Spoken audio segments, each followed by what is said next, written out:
Bien, continuamos con el Congreso. Ahora nos toca, nos vamos al hermano país del Perú. Nos vamos al Perú. Vamos a dar la bienvenida. Vamos a dar la bienvenida al doctor Juan Antonio Seclen desde el Perú. Él nos acompaña. Para ir presentándolo. A ver, como gusto de saludarlo, doctor Juan Antonio Seclen. ¿Cómo está? Gusto de saludarlo. Muy buenos días. Buenos días Gracias para por estar todos con los nosotros. latinoamericanos y para todos. Un saludo para el doctor Joao por su magnífica exposición. Gracias. Así es, así es. ¿Quién es el doctor Juan Antonio Seclen? A ver, él es psicólogo con posgrado en valoración del daño psíquico en víctimas de violencia intencional.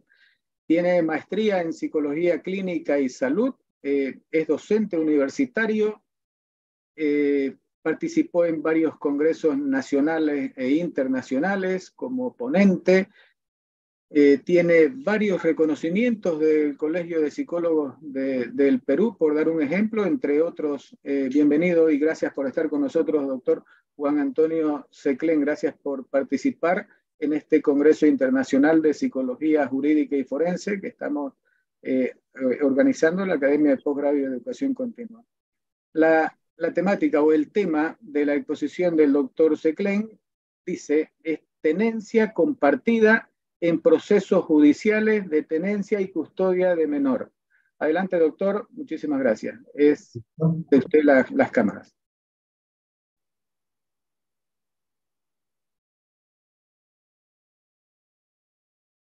¿Se aprecia?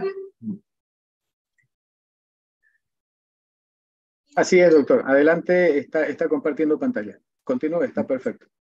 Muy bien, tengan muy buenos días. La temática de hoy día está reflejada a lo que viven muchas familias, niños, adolescentes, padres y madres a nivel del mundo y sobre todo a nivel de países latinoamericanos. He tratado de hacer una revisión de todas las normativas legales que se han hecho con respecto a lo que es la tenencia compartida. En Perú, el año pasado se dio una normativa, una nueva legislación con respecto a esta normativa de la tenencia compartida, pero existen varios estereotipos, opiniones, críticas con respecto a esta temática.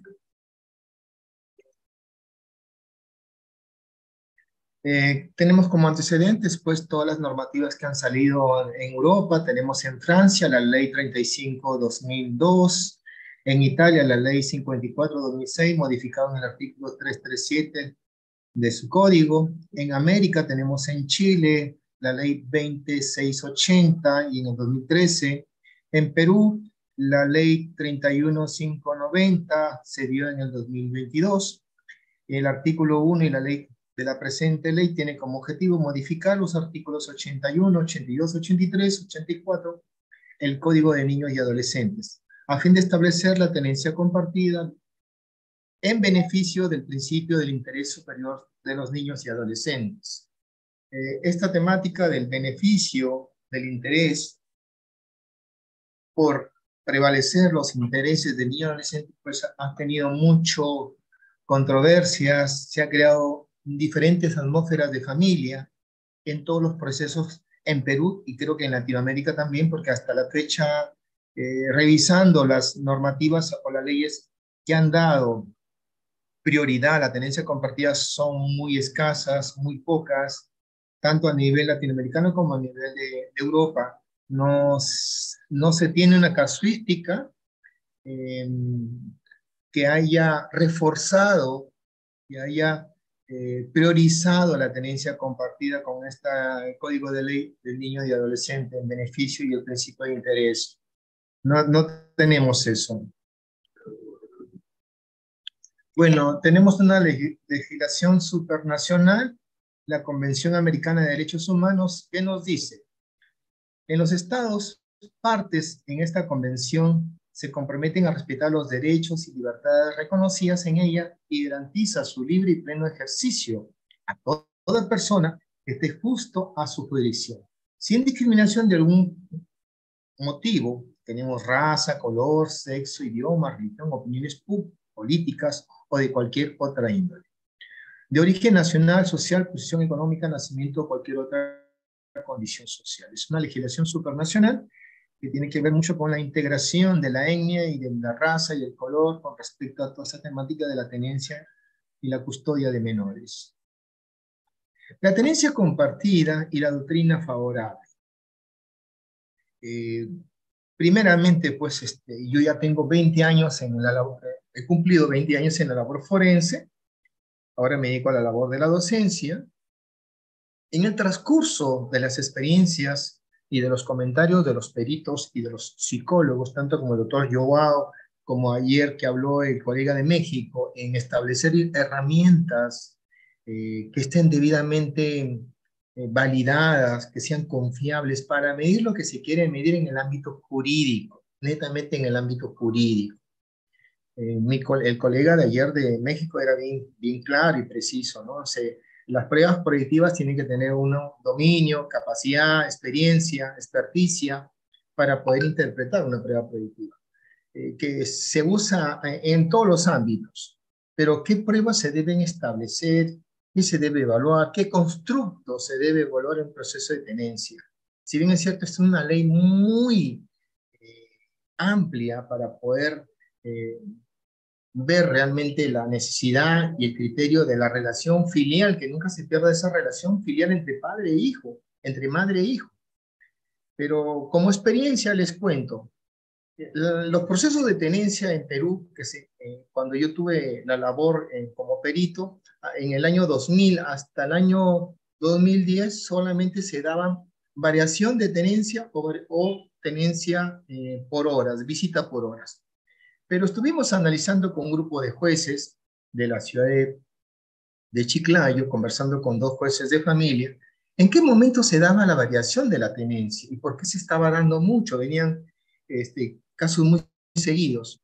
Bueno, yo me pude percatar que todo era cuando la persona que solicitaba la variación de tenencia es porque se había enterado de que la mamá del hijo que tenía él ya tenía un nuevo compromiso. Como ya tenía un nuevo compromiso, él decía que la pensión se lo iba a gastar, la pensión económica o la asignación familiar, como se conoce en otros países, la asignación familiar que le brindaba por alimentación, educación, vestimenta y salud a su hija, podía ser vulnerable y podía malgastarse en esta nueva relación que había iniciado la madre de su hija. Esas eran mayormente las versiones que emitían los que solicitaban la tenencia. Lógicamente que eran muy escasas, pero sí notábamos esta variante. Frente a esta posición que se sostenía que la tenencia debía ser otorgada unilateralmente ante la situación de divorcio o separación, criterio aceptado por la doctrina y jurisprudencia nacional y mayoritaria, aparece otra corriente que cuestiona este principio y más allá del dogmatismo surge una necesidad en los distintos involucrados. Papá, mamá, niño, niña, adolescente, a partir de los aportes de las distintas disciplinas como la psicología, la sociología, que tienen que ver mucho con la integración, las relaciones humanas, la convivencia, la familia. Hablamos de familia, ¿no? ¿Qué entendemos por familia? ¿Qué entendemos por núcleo familiar? ¿Qué entendemos por estabilidad emocional dentro del vínculo de familia? Creo que son estudios que hay que abarcar y hay que seguir todavía avanzando con esta nueva ley de tenencia compartida. Se la define como aquella que consiste en reconocer a ambos padres el derecho de tomar decisiones y distribuir equitativamente según sus distintas funciones y sus recursos, posibilidades y características personales y responsabilidades y deberes. A ver, como comentario, don Mas, como comentario y opinión personal, profesional con respecto a los casos que yo he abordado, ¿no? Que hoy en día ya son abordados por el equipo multidisciplinario del Poder Judicial.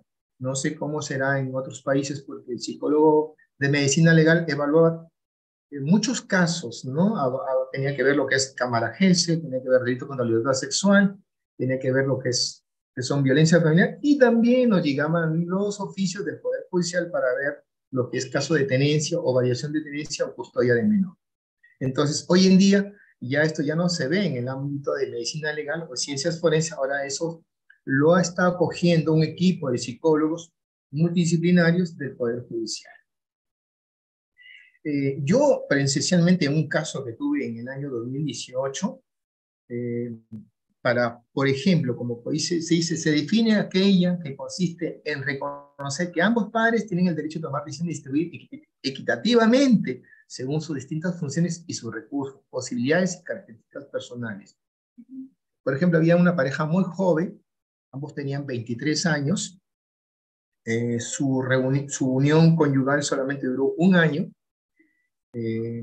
Cuando él solicita la tenencia y visitas compartidas con horas, ve una gran oposición, ¿no? Entonces, ¿cuál era el problema? Cuando fuimos a juicio, la juez trató de llegar a una conciliación para que no existan problemas de que yo quiero a mi hija más horas, ahora tiene más días. ¿Cuál era el dilema? El dilema aquí era, por ejemplo, que él como padre quería que su hija pasara una Navidad, al menos la Navidad por horas, ¿no? La mitad de Navidad con él y la mitad de Navidad con la familia de su mamá, ¿no? Entonces era su única hija, y quería que la Navidad la pasara con los abuelos. Le estaba pidiendo si en una Navidad, no en todas, sino en una Navidad, podía ser él, en otra Navidad ella. De los 2 meses de vacaciones, quería él tener 15 días al menos con su hija, lo cual era una lucha, ¿no? No, yo soy la mamá y yo tengo que tenerla. Esta es una versión plasmada en un proceso judicial, ¿no? Plasmada en un proceso judicial. Bueno, al final la juez tomó una decisión equitativa, equilibrada, para no llegar a desvincular las emociones y el rol y la filiación que debe tener todo padre con su niña o todo madre con su niña por equidad, por igualdad. Pero en el transcurso de eso, ¿qué ha sucedido? ¿Qué ha sucedido durante todos estos años? ¿Qué se está dando en todos estos años? Existen maniobras malintencionadas, existen formas de poder llegar a que la niña ya deje de querer a la mamá y quiera al papá. O a lo contrario, la niña deje de querer al papá y quiera más a la mamá, ¿no? Vi a una señora que luchó durante 3 años hasta que logró la Suprema Corte Superior, le dio el beneficio para que ella tuviera la tenencia y custodia de la menor definitiva. Pero luchó 3 años, lloraba, se iba al Poder Judicial, reclamaba, estaba siempre atrás de su caso.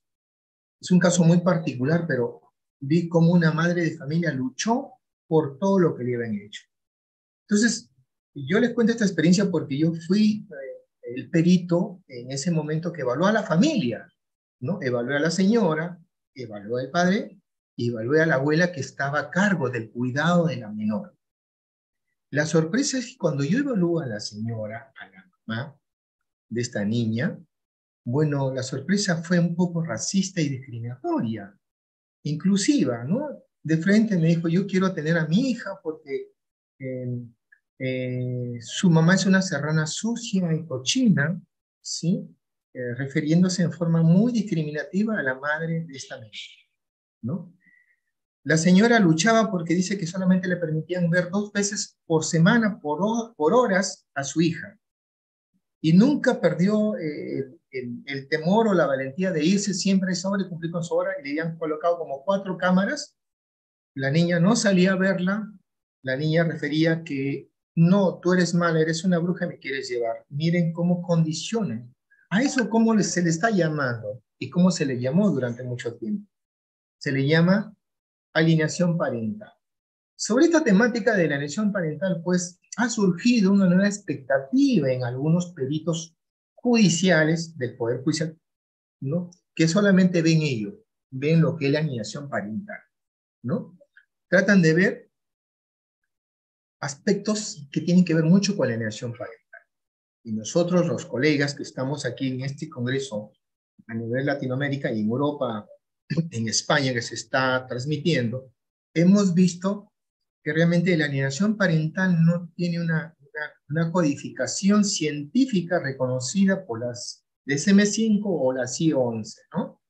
Ya estamos con la CI-11, que ha salido desde el año pasado, que no se contempla con respecto a lo que es la alienación parental como un diagnóstico dentro del campo de la parte pericial o del campo forense. Pero aún así, los peritos de mi Perú, del país donde yo vivo, mayormente están apuntando a eso, están apuntando a lo que es la alienación parental. Yo escuché hace 4 años a un colega en Puerto Rico, ¿no? En la cual decía, pues, que no solamente se debe ver la alienación parental, entre comillas, porque eso es lo que mayormente traen los niños como condiciones o algunos padres. Hay que ver las posturas, las actitudes. ¿Cuáles son los criterios que se deben valorar? ¿Qué constructos? Debo valorar qué actitud tiene el padre, el tiempo, la predisposición, la madurez cognitiva, la madurez emocional que debe tener para asumir la tenencia y custodia de su menor, ¿no? Cuando hablamos de este proceso de tenencia compartida. Es ahí donde estos problemas han ido surgiendo uno tras otro acerca de lo que es la alienación parental. Otro de los sistemas es que el sistema judicial, cuando las madres van y buscan un abogado o un experticio en el ámbito del derecho, les atribuyen ciertas estrategias para malinformar o para discriminar o para alterar la verdadera imagen del papá o de la mamá. Valiéndose de los medios de las redes sociales, sacaron, por ejemplo, me mandaron un expediente donde la mamá tenía 5 fotos y las 5 fotos eran de fiesta y, y con una copa brindando, ¿no? En familia, en grupo, ¿no? Pero esas fotos estaban tratando de dar una imagen, o bueno, al perito le dan una imagen, miren, estamos pidiendo porque la mamá para en reuniones y en fiestas, ¿no? Y si un perito, pues, ve que esas fotos no son reales o son fotos de eventos sociales que tiene una mamá, tenemos que no darle luz y cabida a eso, ¿no? Pero se ha tratado de buscar esas artimañas, estrategias malintencionadas para distorsionar realmente las imágenes, tanto del papá como de la mamá, viceversa, ¿no? Porque hay una equidad, tanto del papá como de la mamá, o de la tercera familia, que trata de una forma de involucrarse o de intrometerse en estos procesos de tenencia y custodia de menor. Si hay un acuerdo entre los padres, son ellos los que están en condiciones de establecer cuál es el mejor interés del hijo, basándose en su autonomía personal, artículo 19, para concretar juntos el proyecto de vida pasado para su hijo menor. La forma de llegar a este tipo de tenencias son por decisión judicial sin que los padres lo hayan requerido, por petición de uno de los padres, por acuerdo de ambos, cuando hay un acuerdo compartido de tener ambos fechas y horas para las visitas o tenencias, cuando la forma de la ley establece para la tenencia de los hijos.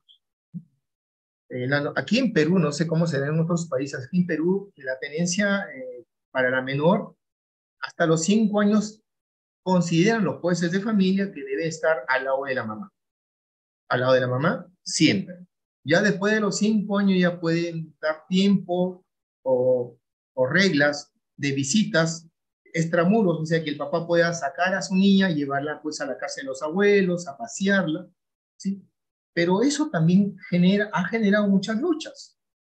Y también acá tenemos que dar una postura de lo que es la actitud de género que tienen algunos hombres con respecto a la labor de la mujer como ama de casa o como persona, ¿no? Hemos tenido varios estereotipos y varias actitudes con respecto a la actitud de género, lo cual es el rol fundamental que establece la madre con respecto al cuidado de la crianza de su menor hijo o hija, o hijos en esta. La corresponsabilidad y la con rentabilidad de una distinción necesaria o las dos caras de la misma moneda. Esto es un artículo que se ha sacado en libros, se habla ahora en jurisprudencia, que la corresponsabilidad debe ser una primicia que se debe tener en cuenta en estos procesos de tenencia compartida. En la doctrina se aparecían también sectores con esta tendencia, razón por la cual aparece oportuno detenerse brevemente y precisar la significación de estos términos.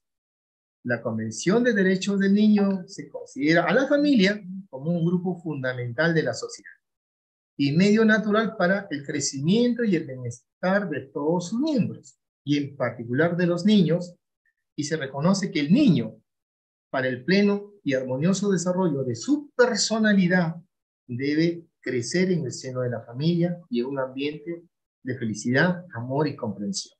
Eso es lo que establece la Convención de Derechos del Niño y la Familia. Por ello se concluye que vivir en familia es un derecho fundamental para todos los niños y niñas como sujetos de derecho, y que su bienestar está estrechamente ligado a la calidad de las relaciones que se establezcan. Es por ello que yo quiero plantear a nivel de Perú, a nivel de plan, de que se establezcan criterios, protocolos, estandarización de instrumentos forenses que permitan valorar tanto a los niños como a los involucrados, en esta parte papá y mamá, que solicitan mediante procesos judiciales una tenencia compartida. Es establecer un programa de cómo establecer el proceso emocional de cambio, que la mamá la ha tenido durante 8 años a su hija, y esta vez con la tenencia compartida va a tener que establecer un nuevo pensamiento, una nueva actitud de que su hija ya va a estar días, semanas, un mes al lado de su padre, ¿no? Y tiene que establecer todo un proceso de vigilancia, de cuidado, para que esto se dé en intervalos y ella empieza a aceptar realmente que su hija necesita un bienestar, que necesita a su padre, que necesita a su mamá, que necesita tiempo, de que el hijo pueda tener una relación filial con ambos, y tener el mismo valor para ambos, y tener el mismo cuidado y amor y afecto y comprensión de ambos. Pero eso se debe establecer. Creo que una ley no solamente es dar, facilitar en forma de jurisprudencia de que papá o mamá y la tenencia compartida debe darse sí por sí con solamente la aplicación de la ley. Yo pienso que debe regularse el nivel del recurso humano, regularse y establecer a los jueces que hasta ahora no han establecido una sentencia de tenencia compartida en forma equitativa o equilibrada. Son escasas, son pocas a nivel de Perú. En consecuencia, resulta evidente que el principio de la corresponsabilidad parental está destinado a dirigir el accionar de los padres. Respecto de ellos, se postula la asunción de responsabilidades comunes y la participación de estos en la vida de los hijos. Es un principio general.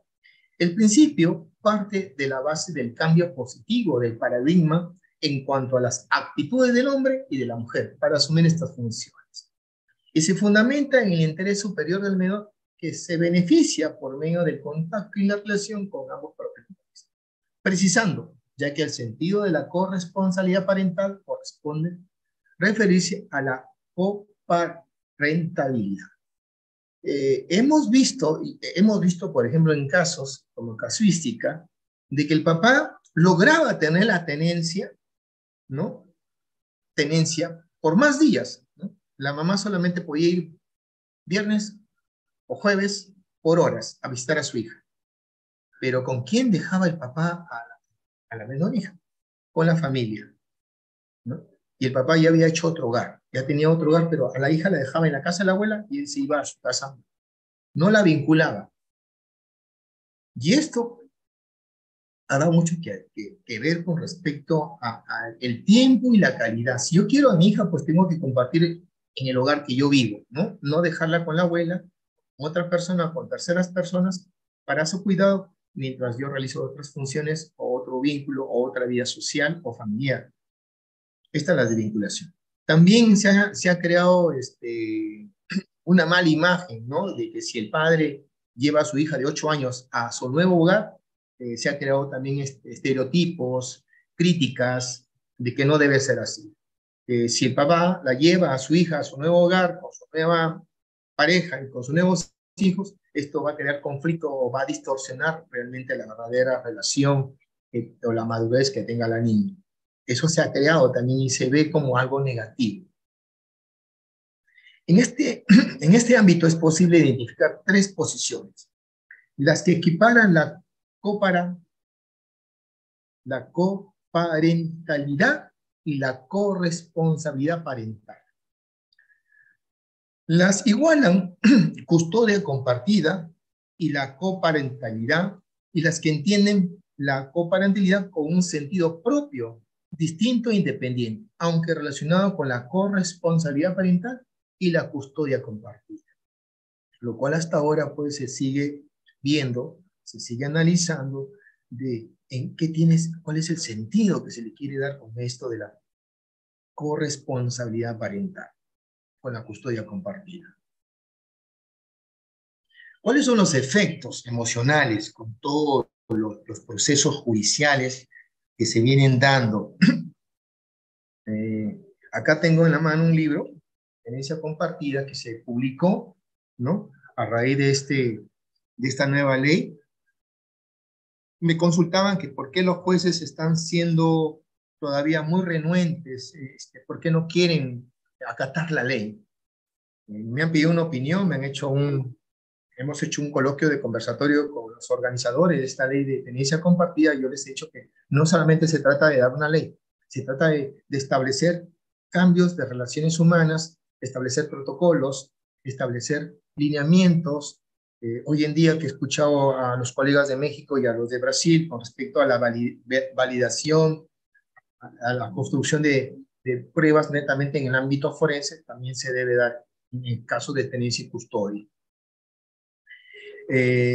Según Muñoz, en el 2020, los aspectos psicológicos que afectan a los menores que se encuentran inmersos en conflictos judiciales son aquellos relacionados en la esfera emocional y conductual. Y estos se reflejan en diferentes contextos que van desde el social hasta el educativo. Dentro de la esfera emocional, los menores pueden experimentar depresión, estrés, aislamiento, falta de confianza en sí mismo, autoestima, temor, resignación. Por su parte, y en la esfera conductual, muestran rebeldía, inquietud, falta de adaptabilidad en el contexto escolar, donde suelen tener problemas de disciplina o bajo rendimiento. Muñoz, en el 2020. Miren, las consecuencias emocionales, todo niño quiere una estructura, y esa estructura se va formando en el ámbito familiar, social y educativo. Cuando hemos visto, por ejemplo, problemas de violencia familiar, ¿no? Venía una señora de 75 años trayendo a su nieta de 14 años, que estaba muy rebelde y que últimamente empezó a hacerse cortes en el brazo, a hincarse las piernas con un alfiler. Cuando yo le pregunté, ¿dónde está la mamá? La mamá estaba en el extranjero, vivía en el extranjero, había hecho otra familia. El papá era ingeniero y vivía en otra ciudad de Perú, en Cajamarca, es una zona de sierra, que solamente llegaba una vez al mes o cada 3 meses a visitar a su hija. Estamos hablando de la abuela paterna, ¿no? Entonces, ven cómo todo el proceso de... Cuando yo le pregunté, ¿quién tiene la tenencia? Bueno, la tenencia la mamá se la dio a mi hijo porque ella se iba al extranjero y como era muy pequeña no se llevó a su hija, ¿no? Entonces, miren las consecuencias que pueden originar una separación, una desvinculación familiar. Los casos de depresión en niños, cuando ven, he tenido la oportunidad de ver 2 hijos con la mamá y el último hijo con el papá, ¿no? Estamos hablando de un niño de 7 años la hija de 12 y la hija de 8 años con la mamá, y el otro hijo, como que mis hijas mujeres conmigo y el hijo hombre para ti, ¿no? Esa postura. Y querían abrazarse y la mamá no les permitía. No, no lo abracen a su papá. Quédense ahí, ¿no? En un proceso judicial, estando ya en audiencia, ¿no? Entonces, hemos visto todas estas consecuencias que realmente, pues, afectan el proceso del dinamismo, de la vinculación afectiva. El escenario que excita mayor conciencia de las implicaciones, tenemos la afectación psicológica en la crianza de los niños y adolescentes. Tal es el caso que la figura familiar, en el trajinar de los juicios, la afectación psicológica se relaciona poderosamente con una amplia variedad de consecuencias psicosociales negativas para el niño, para la niña, para el adolescente. Los efectos más comunes y duraderos de esto, el abuso físico, hemos tenido muchos casos, el abuso sexual, la negligencia, también tienen a relacionarse con significados psicológicos. Cabe mencionar que el juicio de tenencia tiene una naturaleza procesal, por cuanto es una acción legal donde se resuelve el cuidado y protección de uno de los progenitores. En este punto, las entrevistas realizadas se han podido determinar cómo se califica lamentablemente el hecho de que estos incidentes se judicialicen, por cuanto en dicho contexto se disputa una situación humana de carácter familiar y afectivo como la protección de un menor, a quien se debe garantizar sus derechos como es el vivir en un ambiente de paz, armonía frente a sus progenitores. De acuerdo con Horacio López, en 1900, habla sobre los casos de tenencia son susceptibles que la hostilidad emana con la conflicto entre los progenitores, cabe el impacto negativamente en el bienestar del niño. Ahí podemos ver las imágenes de las discusiones que se dan, otras más armoniosas, compartiendo siempre el interés y la atención a los menores. Los problemas de las comunicaciones, la presencia de discusiones, la génesis del conflicto de la lealtad, hace que en muchas ocasiones los menores padezcan los efectos de una infoxicación judicial que deriva de una victimización secundaria, no sabiendo qué se espera de ellos y generando en consecuencia un sufrimiento psicológico, ¿no? Los estudios que hace Canton en el 2002 indica que solo el 25% de los cónyuges crean un entorno de apoyo mutuo y de coparentalidad. Entre ellos, un 15-20% mantienen una elevada conflictividad, incluso en niños después de la separación. El efecto psicológico de los progenitores y sus relaciones de la familia, de igual forma, se determina que los efectos psicológicos en los juicios de tenencia no solo repercuten en el nivel de las niñas, niños y adolescentes, sino que en los progenitores, las relaciones de familia, donde es relevante el hecho de que al ser los accionantes de los mismos padres, se configuran en un conflicto de intereses en consecuencias psicológicas, ¿no? Estas consecuencias psicológicas son infinitas con respecto a la actitud, al pensamiento, a la emoción que está fortaleciendo, está renaciendo en un niño y ve este proceso de lucha o de conflicto entre papá y mamá. En este sentido, cabe mencionar entonces que el hecho que la presente problemática resulta pluriofensiva, tanto para niños, niñas y adolescentes como en los progenitores, considerando que el trajinar del juicio implica una ruptura de las relaciones interpersonales en la figura familiar.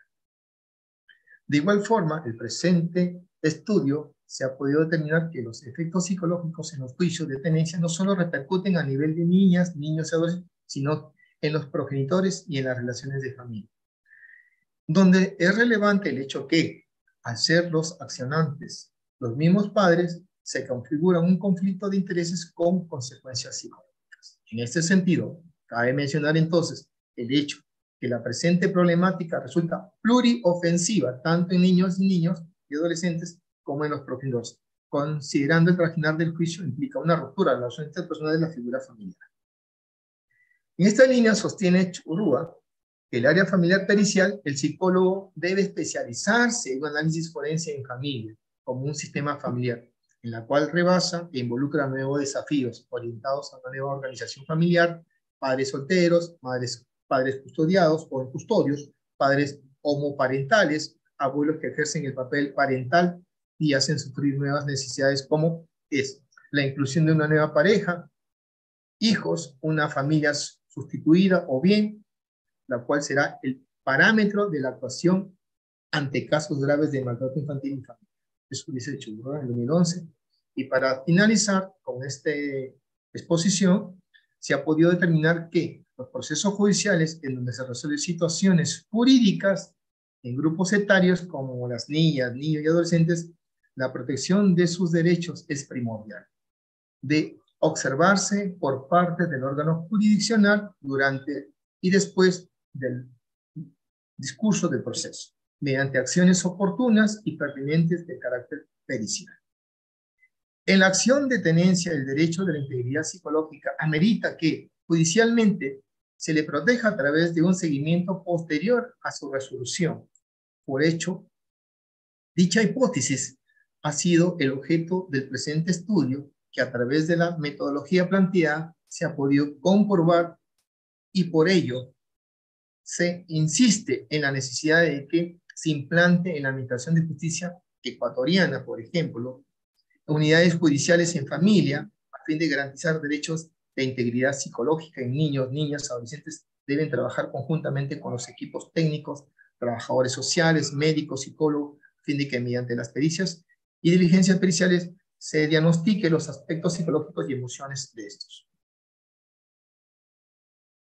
Bueno, muchas gracias por su atención. Si hubiera alguna pregunta.